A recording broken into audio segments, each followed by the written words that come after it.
Сіз құрметлі коллегалар, біз Қозан Тауышлары проектіне бағышланған матбуғат конференциясын башлап жібереміз, һәм біздің бүгінгі қонақлар. Гүзел Рәмзелқызы Сағитова, Қозан шәһәре башқарма комитеті жетекшісінің орынбасары, Швейк Резида Рифатқызы Зейнева, сценарий авторы әлеге проектінің. Һәм спикерларға сөз бергенше біз қысқа ғана видео қарап алайық.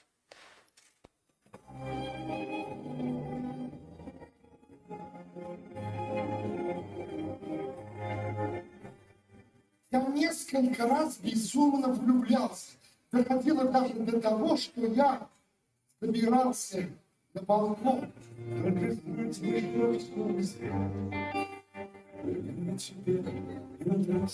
Людей неинтересных в мире.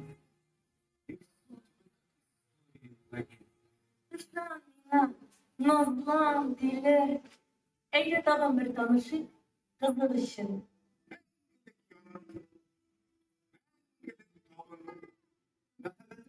Siz bile anlatkan izlerimde nefret bile uçraştırdı. Gider değiş. Anlaşıldı. Мой город. Тысячи домов, веры, парки, фонари, мосты. Но это чудо и чудесный дом, что может так уже давно внутри.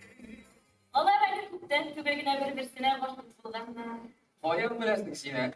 Kutten ne? Зачем? Одиночество. Ты со мной. Значит, пустыня. Слезы статины. Gönlümden koyduğum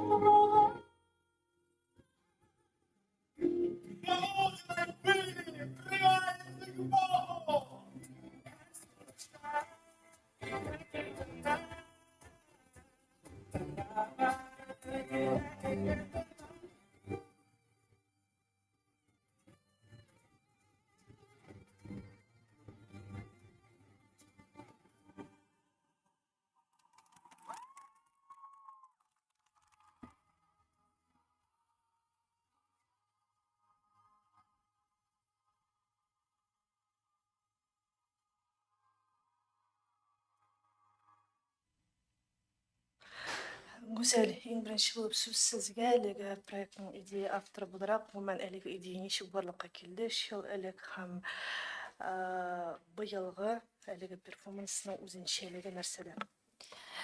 Идея турында келгенде зор рахмет. Бұл сұрауға чөнки аны еш еске алмайбыз. 2021 ел алдыннан мен әлі Қазан шәһәре депутаты болып эшләгәндә, миңа башкарма комитеты шундый бурыч куйды. Ниндирәк проектлар эшләргә була Казан мэриясе тарафыннан. Һәм инде ул вакытта әлбәттә яңгырый торганда шул вакытта файдалы һәм кирәкле проект дип уйладым. Шигырь, җыр, бу бит инде калипнең ничектер дәвамы кебек тә. Без менә театр, җыр, шигырь, музыка белән бергә үрелеп бирәйдек кичәләрендә, ләкин инде моны масштаблырак һәм зур халыкка сәхнәдә ул һәр вакыт була.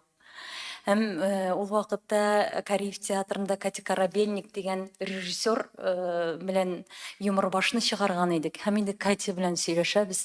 Нәрсә эшләргә була? Балконнарда бәлки дип инде Катя шәп идея, балконнарны надо использовать. Ләкин без анда уйлаганда, менә шулай урам буйлап барабыз һәм балконнардан шигырьләр укыйлар Кремль урамыннан.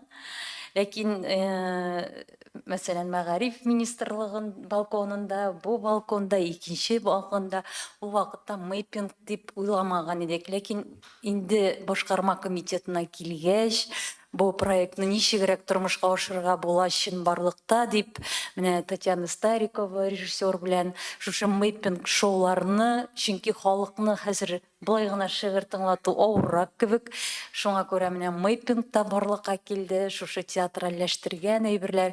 Әлбәттә инде бу ничектер менә бу команда белән бергә барлыкка килгән барыбер да идея дип әйтәм.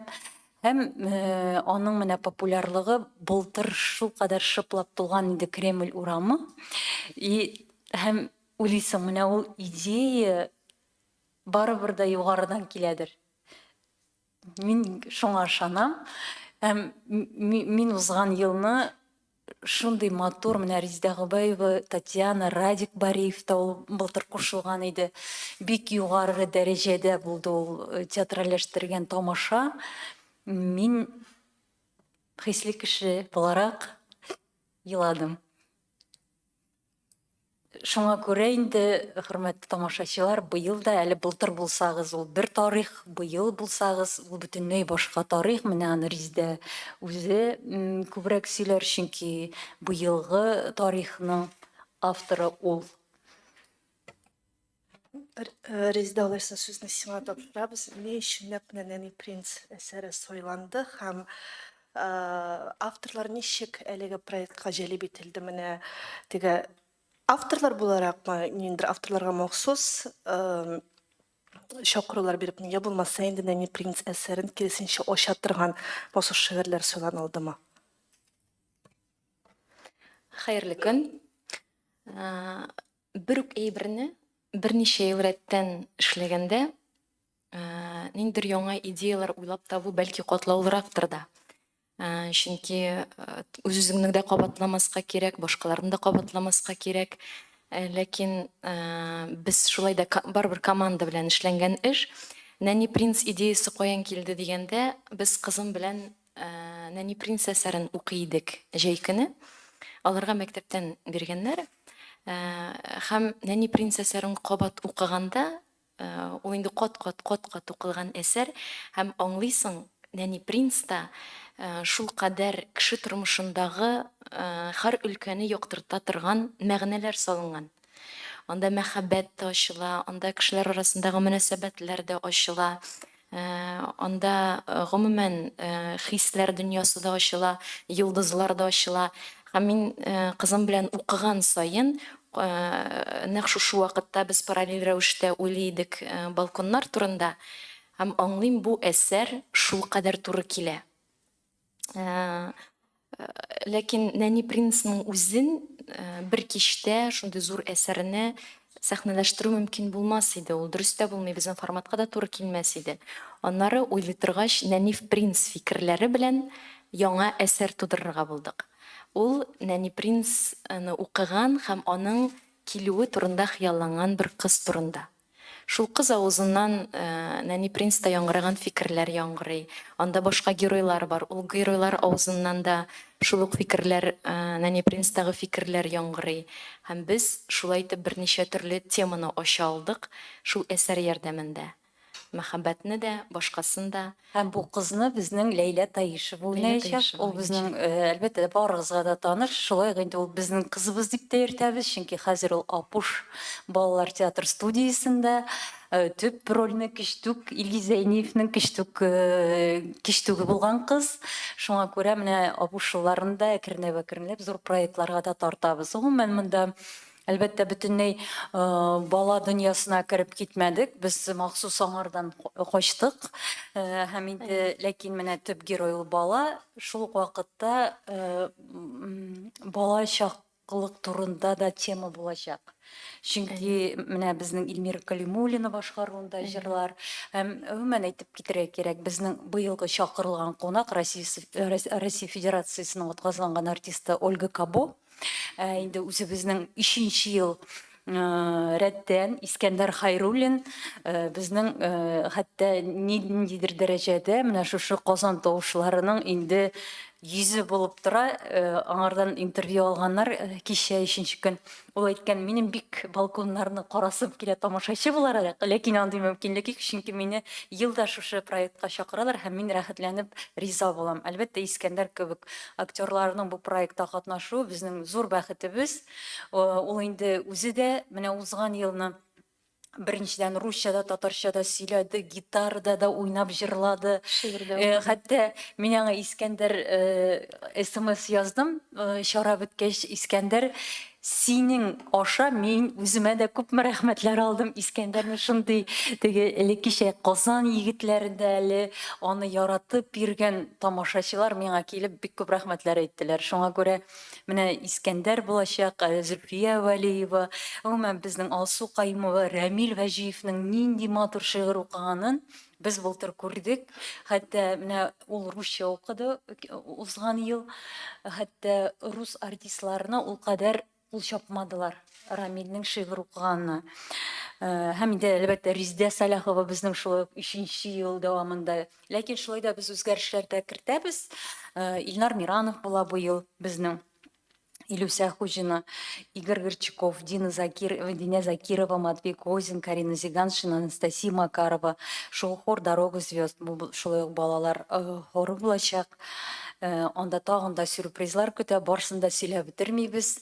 Безнең төп максатыбыз нәрсә? Шигырь яңгырарга тиеш.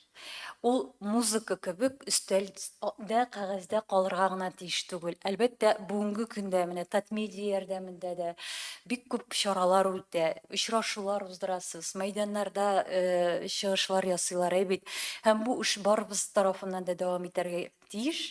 Менә Маяковский килгәч, оперный театрга кирип булмаган дип сөйләләр үз вакытында Казанга Маяковский килгәндә.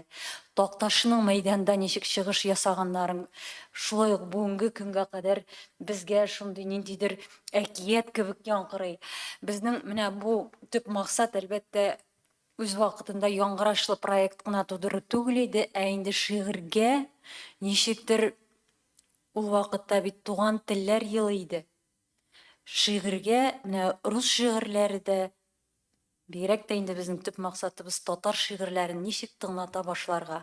Монда тамашачы күп, мәйдан, һәм инде безнең инде узган ел менә 1-2 елны чагыштырганда беренче елны күпме халык булды. Һәм инде былтыр ул җир белән күк арасы. Шуңа күрә барыгызны да 26 көнне туганнарыгызны, дусларыгызны, танышларыгызны, сез инде матбугат вәкилләре буларак, сезне укучы, газета, журналлар укучы ларны да чакырабыз барсында, чөнки быел тагын да кызгарак булыр дип уйлыйбыз, инде ышанабыз. Һәм инде әлбәттә менә бу шигырьне популярлаштыруда. Һәм инде без һәр вакыт менә мин әйтәм, әле соңгы тапкыр Татьяна килде. Так, күпме татар шигыре, күпме татар җыры, баланс булырга тиеш, берничек тә бер телгә генә авышу булырга тиеш түгел дип, бу максатны без үтәргә тырышабыз инде. Әлбәттә, театральләштерелгән өлеш ул рус телендә барачак, чөнки теге гел тәрҗемә итеп кенә булмый. Ләкин менә шигырь белән җыр балансы ул булачак. Сокланган. Менә Гүзәл, син бик күп авторлар турында әйттең. Кайсы авторларга мөрәҗәгать иттегез Резидә һәм үз шигырьләрен үзләре укый торган авторлар булачакмы? Авторларга мөрәҗәгать иткән вакытта без әлбәттә әсәрнең эчтәлеген ача торган авторларны эзләдек. Аны махсус кемнедер кертер өчен түгел, нәкъ менә кайсы авторның безнең темага туры килә торган шигырьләре бар һәм узган ел, 3нче ел яңгырамаган шигырьләрне алырга тырыштык. Безнең кичә барышында үзләренең шигырьләрен Рүзәл Мөхәммәтшин һәм Булат Ибраһимов укыячак. Шулай ук Лилия Гибадуллинаның шигыре яңгыраячак, Гөлнур Галиеваның рус шагыйрьләреннән Бродский, Ахматова, Гамзатов һәм Кабо ул бер блок мәхәббәт турындагы шигырьләр бирәчәк. Аның үз авторлары, аларны ачып бетермим инде. Ансын килеп карыйсыз. Өчен монда Казан тавышларының иң мөһиме бире, без әлбәттә заман шагыйрьләренә дә мөрәҗәгать итәбез һәм елда аларны кертәдер. Шул вакытта Токташ та, Атнабаев та бар, баланс бар. Һәм шагыйрьләр үзләре дә бу ел чыгыш ясаячак. Бу Рүзәл Мөхәммәтшин һәм Булат Ибраһимов. Әйткәндәй, беренче Казан тавышларының сценарий авторы ул Рүзәл Мөхәммәтшин иде. Шуңа күрә Рүзәл өчен шулай ук таныш проект һәм ул бу проектны башлап җибәрүче автор буларак ул горурлана аның белән. Хәтта аның әйткәне бар, менә Исраис белән сөйләшкәндә дә, мин Казан тавышларының беренче авторы дип, сценарий авторы дип. Шуңа күрә инде менә Әлбәттә, быел рус шагыйрьләре булмаячак үзләре, ләкин менә татар шагыйрьләреннән 2 шагыйрь бар. Казан тавышлары чыннан да үзенә бер тартып алып кіріп китсә, җибәрми ул. Миңа хәтта быел Тукай сценарийсын тәрҗемә иткәндә дә Тахир Исмәгыйлов исемле продюсер егет шалтыратты да, миңа әйтә, безгә ди, сезнең номерыгызны бирделәр. Беләсезме, менә миңа атмосфера, энергия буенча Казан тавышлары кебек проектлар ошый. Сез аны күрдегезме икән ди. Әйтәм, күрдем. Нәкъ менә сез әйтәм, кешесенә туры килдегез. Казан тавышларының авторы мин дип, шул вакытта хәтта Казан тавышлары безне автор буларак та башка проектларга үстереп җибәрә. Аны күргән кеше нәкъ шундый проектны, шундый атмосферадагы проектны кабатлыйсы килү теләге бар. Һәм бу яктан да авторларга үсү мөмкинлеге бирүе белән ул шулай ук мактауга лаек. Нинең Зинур Мансуровның сүзләре искә төшә, мондый төндә яшәп калу мәңгелеккә бәрабәр дигән. Аны миңа беренче Казан тавышларыннан соң кемдер әйтте, хәтерләмим, Рхаил Зайдулла булса кирәк. Мин аны искә төшерәм, димәк, мәңгелеккә бәрабәр бер төн, бер кич. Әлбәттә, суык булыр. Быел күрәсез, август бераз көннәр сугайды. Шуңа киенеп килегез. 20:00 сәгать кичке 8-дә безнең әллә Примавера ярты сәгать музыка гына уйнаячак. Ни өчен мин әйтәм, теге алданрак киләсегез килсә, киләсез, ләкин инде нәкъ менә тамашага гына киләсегез килсә 9-нчы яртыга. Без инде аны җәй башында уйлый башлагач, июнь башында анда бит караңгы соңрак төшә. Без шуңа аны әлбәттә августны белә идек, ләкин хәзер инде менә карыйм, кичке 8-дә инде төн караңгы. Инде иртәрәк тә куйган булсак була иде, ләкин инде теге елга уйларбыз. Татьяна килде. Татьяна, кирегез. Безнең режиссер Татьяна Старикова килде. Старикова, режиссер. Проходите, пожалуйста, вот сюда. И раз уж вы к нам, что называется, добежали, мы сейчас вам и предоставим, видимо, слово. Әлбәттә, иҗат кешеләре бүген без инде бик күп артистларның да килүен теләгән идек, шагыйрьләрнең дә бар кешенең дә эше күп, килә алмыйлар. Кайбер иҗат кешеләре инде барыбер иҗатта йөреп, унытып та җибәрәләр, шуңа күрә. Татьяна, мы очень рады, что вы к нам присоединились. Мы слово передаем тогда вам, вы как режиссер данного проекта в нынешнем году. Что называется, какая фишка будет в этом году? Что ожидает именно с режиссерской точки зрения жителей и гостей города, тех, кто посетит данный проект?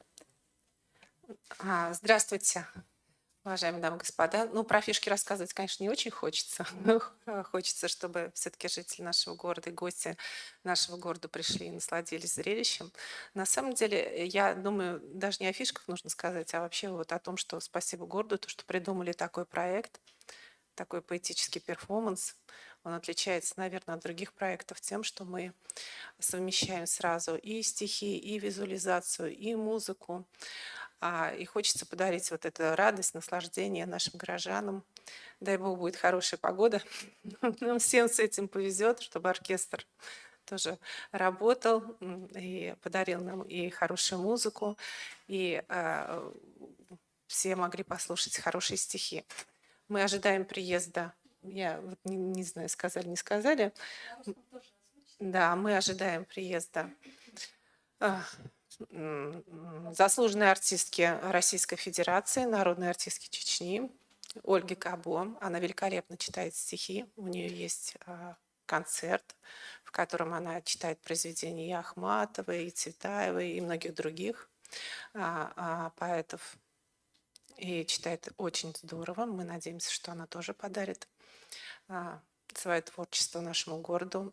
Еще у нас будут поэты, которые будут читать свои произведения. Это очень здорово. И есть еще такая театрализация в плане. Я думаю, что мы продумали,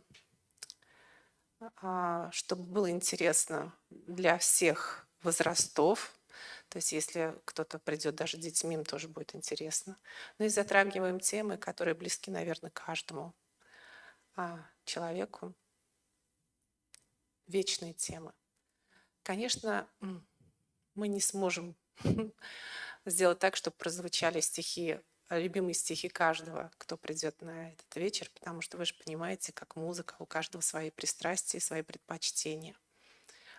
И, наверное, будут те, которые скажут: ах, почему не взяли того поэта, этого поэта.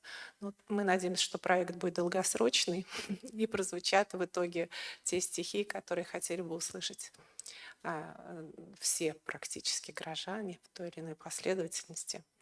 Но мы очень старались подобрать, сделать этот проект интересным. Да, я хочу вот здесь поблагодарить Татьяну, потому что одно дело придумывать идеи, да, изначально, но воплощать это совсем другое. И я очень благодарна за 3 года стихов на балконе, потому что Татьяна, она вкладывает всю любовь, весь опыт в этот проект, и это, конечно, очень ценно, потому что можно же прийти как подрядчик и поработать и уйти, да, но почему например, мы не отказываемся от этого режиссера, потому что вот это и ценно. Она трепетно относится и весь год думает о следующем годе, да. И надеется, что мы как бы продолжим именно с ней этот проект. Спасибо. Спасибо, конечно, за теплые слова, но я думаю, это командная работа. На самом деле, один в поле не воин, это однозначно. Мы спорим, мы выбираем стихи совместно. Это достаточно длительный проект. И однозначно это не я одна. У меня есть отличные коллеги, которые вместе со мной сидят, штурмуют. Мы все вместе собираемся, репетируем, естественно. Это один в поле не воин. Это командная работа, и я очень благодарна всем, кто в нашей команде. Спасибо. У нас там и Резида Хасанова в прошлом году, у нас Радик Бареев очень много приложил труда, и известные актеры театров в этом году тоже они будут присутствовать, прям вот ведущие актеры театров нашего города. Надеемся, потом будем расширяться. Может быть, будем приглашать уже артистов из республики в целом. Спасибо вам большое, уважаемые коллеги. Давайте перейдем к вашим вопросам. И әлбәттә. Шахри Казан Дамир Бадриев. Güzel Рамзиевна, agar mümkün bulsa, agar режиссер Тургиса, если бы поставить там флаги Татарстана и России на балкон, если это не противоречит сценарию, мы думаю, это было бы гениально. Безнең мэрияның балконында, мэрның балконында ул флаглар бар. Булай да торалар, алар һәр вакыт торалар һәм безнең Казан шәһәренең флагы. Бу инде барыбер да әдәби, сәнгати әсәр һәм без монда сәясәттән киресенчә ерагайырга тырышабыз. Әлбәттә, ул барыбер да ничек тә булса аңа кагылмый калып булмый, ләкин барыбер да менә мин кызлар белән сөйләшкәндә дә алар барыбер Казанга багышланган һәм Татарстанга багышланган җырлар белән бетерәселәр килә. Мин әйтәм, бу правительственный концерт түгел безнең, бу сәнгати әсәр. Һәм без аны менә шушы темадан еракка китергә тиеш түгел дип әйтәм, чөнки менә бу безнең ул әйберләр булай да күп тормышта. Без алардан берничек тә аерыла алмыйбыз, ләкин менә монда басым барыбер сәнгать ягына. Дөрес әйттемме? Булырга тиеш дип уйлыйм. Менә без инде белдек, нәни кызның Ләйлә Таишева, принц кем анда буламы принц? Безнең принц юк. Әйтмәйм дә. Гәрчә ул бар. Ахырдан Принц буламы, булмыймы, гомумән ул көткән принц.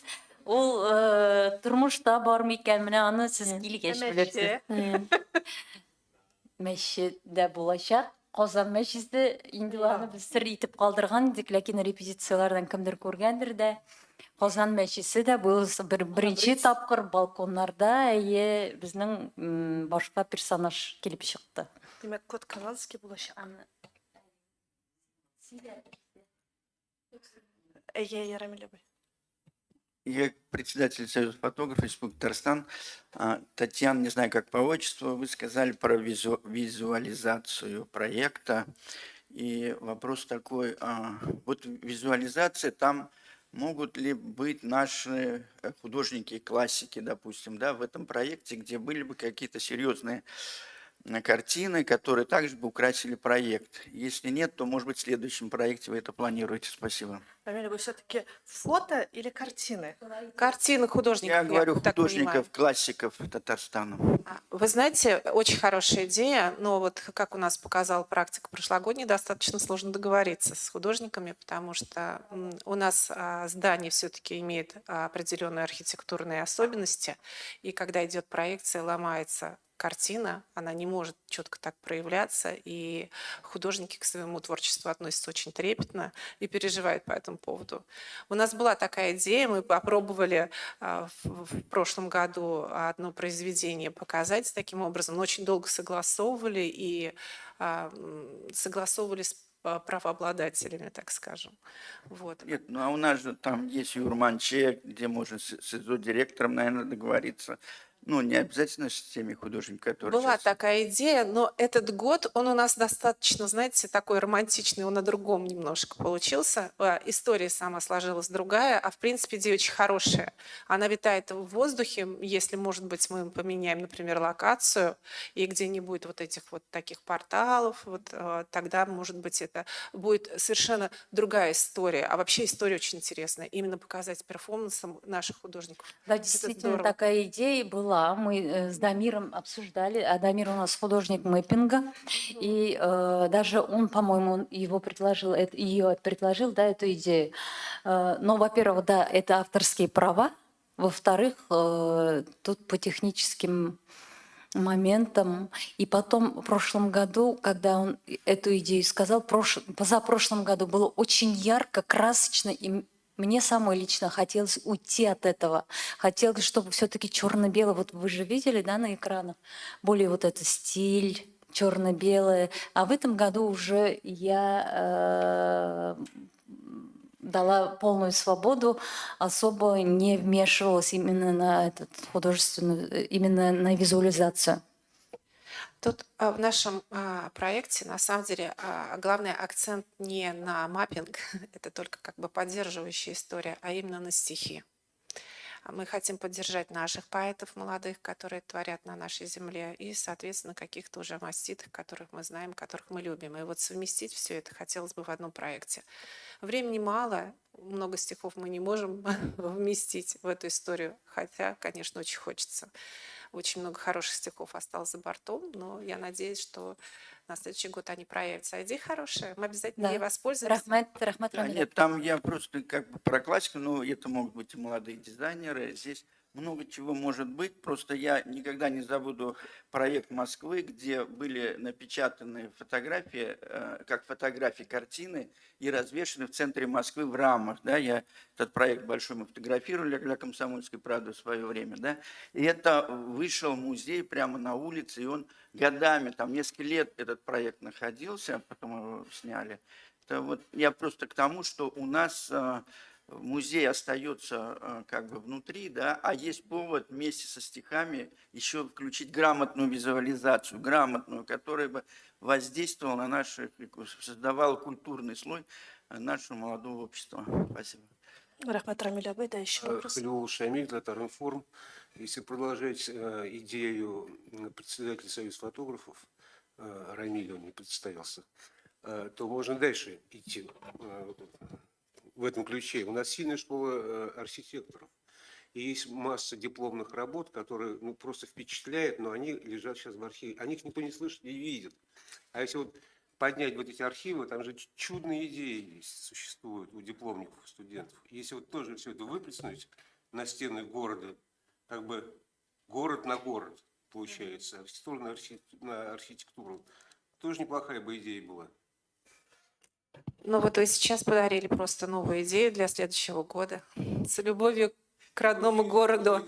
И тут могут быть уже, да, и картины, и поэзия о городе, и, соответственно, как вы говорите, работа талантливых архитекторов. Видите, новые идеи вы подарили, да. Все возможно. На самом деле, все в наших руках. Но это уже потом, это уже следующий проект. К сожалению, в этом мы уже не успеваем. Да, совершенно верно. А может быть, родится совершенно новый проект. Вот, понимаете, Всё с может любовью быть, к да. нашему городу, это может быть совершенно новый проект. Это вот у нас есть замечательная творческая команда в городе. У них очень много идей, так что, может быть, вы им подскажете, и вот сейчас эта идея родит новый проект. Спасибо. У нас есть еще вопрос, Муршит апа. Бәлкім мен ишетмеше калганмындыр, Гүзәл. Менә ни өчен нәкъ менә мэрия балконнары сайланды? Син анда эшләгәнгәме, ерак китәсе килмәде? Менә ни өчен? Юк, без мэрия балконнарына беренче булып түгел, Ирек мәйданы турында уйлаган идек. Монда оперный театр, ратуша һәм тагын берәр балконна конгресс, татар конгрессының. Ләкин инде ул зур, Татьяна әйтте, ул килеп чыкмаячак, чөнки Майпингта авыр булачак. Ул инде башка проект дип, чөнки безгә бер генә стена кирәк һәм ул визуализация өчен аны тегү дип атыйлар инде. Тегү өчен һәм инде мэйпинг никадәр зуррак, ул шул кадәр кыйммәтрәк. Безнең инде менә акчалар ничек булган 21 елда алар артмый. Һәм без бу хәзер инде минем үземнең китәсе дә килми, чөнки актерларга да нәкъ менә бу мин инде былтыр кеше күп булгач, бәлки инде башка мәйданны карарга кирәктер дип уйлаган идем, ләкин актерлар әйтәләр, менә ул камерность булуы бер яклап чыннан да урамда, ләкин камерность бар. Шуңа күрә моннан китергә ярамый диделәр. Һәм чыннан да ул бер яклап мэрияны да халыкка якынайта кебек. Ләкин ул төп максат түгел иде. Рәхмәт. Онан соң инде Бауман урамында про балконы мы говорим, как мы выбирали балконы и почему именно балконы мэрии города. Мы рассматривали, да, и театр оперы и балета, и ратуши, там, где есть большие балконы. Но нам хотелось бы, чтобы все-таки перекличка какая-то была, то есть диалоги были по балконам. Но мало того, еще сейчас вы видели, как у нас город прихорашивается. Повсюду ремонтные работы. Ну, мы, соответственно, выбирали ту площадку, где и гостям бы города было удобно посмотреть, и горожанам тоже, чтобы мы не мешали движению. И с ГАИ все согласовали. То есть там очень много моментов, которые нужно согласовать. И, соответственно, вот выбрали эту площадку, потому что там и 3 балкона, и можно сделать какую-то историю. Да? Вот, в принципе, то, что сказала. Бу чиновниклар йорты бит инде барыбер, аны бит әле сөйләшергә кирәк. Әлбәттә, менә беләсезме, ни мэрның замы Денис Геннадьевич, әлбәттә аның иң зур балконы һәм без анда нәрсә генә эшләмибез инде. Беренче елны мин курка гына сорадым һәм рәхмәт әйткәч, Денис Геннадьевич, спасибо, что поддержали, сезгә рәхмәт дип инде. Ул бит минем балконым түгел ди инде, ул бит хөкүмәт балконы. Теге миңа ничә рәхмәт әйтәсез, сезгә рәхмәт проект өчен диде. Шуңа күрә инде матур проект үткәч, аларның үзләрен әлбәттә начар үтсә, икенче сүзләр булыр иде. Ансы инде хак. Ләкин бу ел менә аларның ничек шушы сезгә күрсәткән видеоны без деловой понедельникта кичә күрсәттек. Мин күрдем, мэр ничек карап утыра һәм Денис Геннадьевич. Алар әлбәттә ул көнне үзләре күргәннәре юк, ләкин инде фотолар аша, видеолар аша без күрсәтеп барабыз.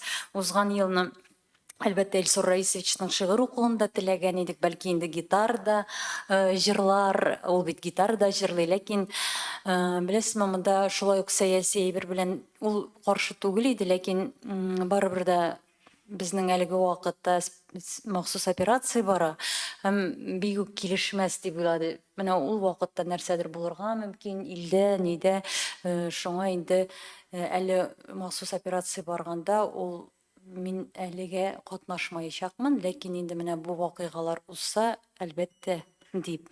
Булай бик кызыксынган иде. Чөнки ул шигырь дә укый, җырларга да ярата, гитарда да уйный, ул бардларны ярата. Һәм инде гомумән без аңа кайбер беренче елны әле аның яраткан җыры булган икән, аны Азат Искәндәрович белә, җибәреп торып шулай бик ни кызык әңгәмә. Чыннан да дөрес әйтәсез, Мөршид апа. Мин дә шулай фикердә дип уйлаган идем. Хәзер оргуправлениягә бер сүз әйтү җитә, алар инде анда бит әле көн көн, 2 көн алдан терзелерне ябыштырырга кирәк кагазлар белән. Бер көн алдан репетициялар, без төне буе йөрибез анда. Һәм инде суббота көне буе, төне буе. Хөрмәтле коллегалар, тагын сорауларыгыз булса, Рамзеловна, менә бу видео язма Казан тавышларының интернетка куелачакмы? Аны бер төрле социаль челтәрләргә, башка җирләрдә кешеләр күрсен өчен. Бик рәхмәтле булыр идек. Шәһри Казан, сезнең үзегезнең социаль челтәрләрдә дә бик күп подписчиклар. Бик рәхмәтле булыр идек, әгәр дә сез дә безгә ярдәм итсәгез. Чөнки безнең аудитория ул бер, ә сезнеке бөтенләй башка. Шушы чараның видео язмасы интернетта онлайн.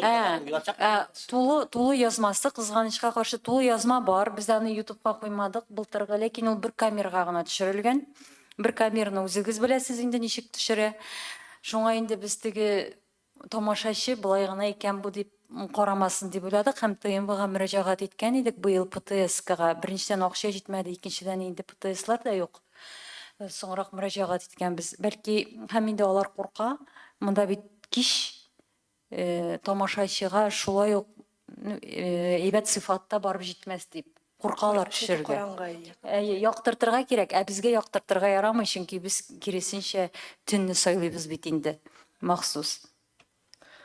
Бер сорау мөмкин булса, гонорар биреләме бу артистларга или алар игенәчлек рухында чыгыш ясыймы? Юк шул, гонорар бирелә. Мин инде үлем калып эшләгәндә бөтенесе бушка килә иде. Безнең әлбәттә инде шагыйрьләр, артистлар ул кадәр теге күп ала димибез, ләкин барыбер дә теге җырчылар күбрәк аладыр. Ләкин мин калып вакытларын сагынам, ләкин үзем сөйләшсәм әлбәттә килерләр иде бәлки, ләкин беренчедән инде калыпта алар бушка күп эшләде. Шуңа күрә хезмәт бәйләнергә тиеш, иҗатчының бигрәк тә әлбәттә түләнә.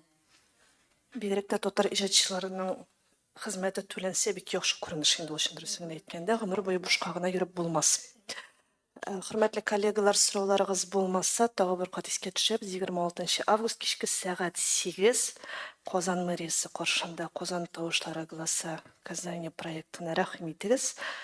Һәм анда күрешербез дип өметләнәбез.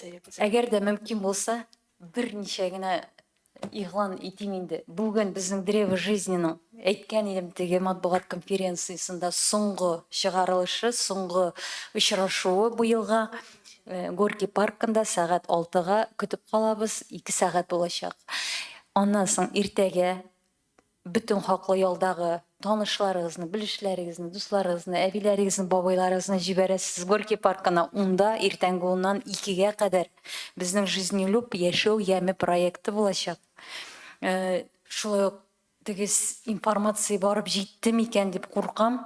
Тырыштык, эшләдек. Әле безнең быелдан хаклы ялдагылар өчен шулай ук безнең хезмәт безнең мөмкинлекләрдә арттырачакбыз. Аларга спорт объектларына йөрергә бушлай мөмкинлек булачак. Мәдәният объектларына булай да йөриләр иде инде, мәдәни үзәкләргә. Һәм инде менә шушы мөмкинлекне алар ишетсен иде, бар мөмкинлекләр. Шулай ук инде аена берничә тапкыр лекциялар булачак, зур аудиторияга эшлибез. Безнең элек кичкенә генә форматта лекциялар буладыр. Ликбез, лекция һәм башкалар. Интернет белемнәрен арттырабыз. Монда да иртәгә психологлар да булачак. Бер мәйданда лекциялар, икенчесендә бәйрәм, оныклар белән дә килергә мөмкинлек, балалар өчен дә бәйрәмнәр бар. Биергә дә мөмкинлек бар. Бачатадыр, нидер, вальстер, барсында да, шахматлар, домино, шашкалар уйнарга да бер мәйданчыкта мөмкинлекләр бар. Хәтта бүләкләр тапшырыла, һәм инде менә бу жизнь люб карталары да тапшырылачак. Иртәгә шулай ук информацияны җиткәргә булышсагыз иде. Һәм инде безнең атна кич хәрәкәттә бәрәкәтнең шулай ук быел соңгы очрашуы. Кичке уеннарда бию, бергә биебез, бергә җырлыйбыз анда. Безнең соңгы очрашуга да көтеп калабыз сезне бу атнаны. Һәм инде әлбәттә шимбә очрашачакбыз. Рәхмәт Гүзәл, яңа очрашуларга кадәр сау булыгыз, рәхмәт барыгызга да.